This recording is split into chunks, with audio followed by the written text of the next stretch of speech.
తెలంగాణలో గవర్నర్ కోట MLC నియామకాలపై supreme court సంచలన తీర్పు ఇచ్చింది. తెలంగాణ జనసమితి అధ్యక్షుడు కోదండరాం, అమీర్ అలీఖాన్ నియామకాలను రద్దు చేసింది.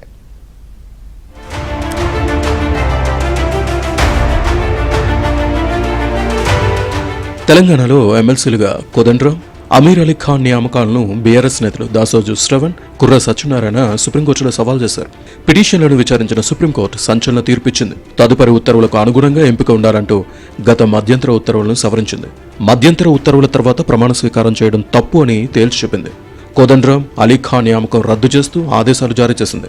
2 ఎమ్మెల్సీ స్థానాల్లో తాజా నామినేషన్లు తమ తుది తీర్పుకు లోబడే ఉంటాయని సుప్రీంకోర్టు స్పష్టం చేసింది. కోదండరాం, అలీఖాన్ను గవర్నర్ కోట ఎమ్మెల్సీలుగా తెలంగాణ ప్రభుత్వం నియమించింది. అయితే వీరి నియామకం అక్రమంగా జరిగిందని గవర్నర్కు దాసోజు శ్రవణ్, సత్యనారాయణ ఫిర్యాదు చేశారు. గవర్నర్ వీరి వాదనను తిరస్కరించడంతో సుప్రీంకోర్టును ఆశ్రయించారు. వీరి నియామకాలపై విచారణ జరిపి నియామకాన్ని రద్దు చేయాలని సుప్రీంలో బీఆర్ఎస్ నేతలు పిటిషన్ వేశారు.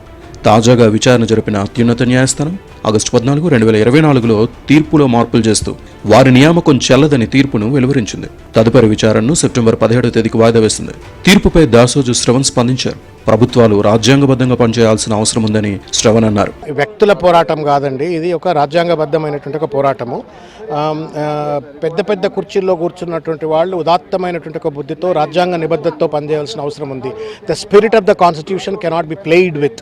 ఎవరు ఇష్టం వచ్చినట్టు వాళ్ళు రాజ్యాంగాన్ని వాళ్ళకి తోచినట్టుగా అన్వయించుకొని అమలు చేసినట్టయితే రాజ్యాంగం ఉన్నా ఒకటే లేనా ఒకటే. కాబట్టి గవర్నర్ గారు రాజ్యాంగానికి వ్యతిరేకంగా ప్రవర్తించినారు. అప్పుడు అయితే సుప్రీం ఇలా తీర్పు ఇస్తుందని అనుకోలేదని అమీర్ అలీఖాన్ అన్నారు.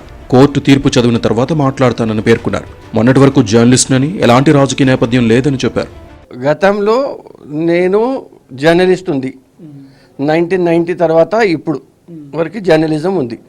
Waiting for order. దెన్ తర్వాత గవర్నమెంట్ ఏం చెప్తా అది విల్ సీ. మొత్తం మీద సుప్రీంకోర్టు సంచలన తీర్పు తెలంగాణ రాజకీయాల్లో హాట్ టాపిక్గా మారింది.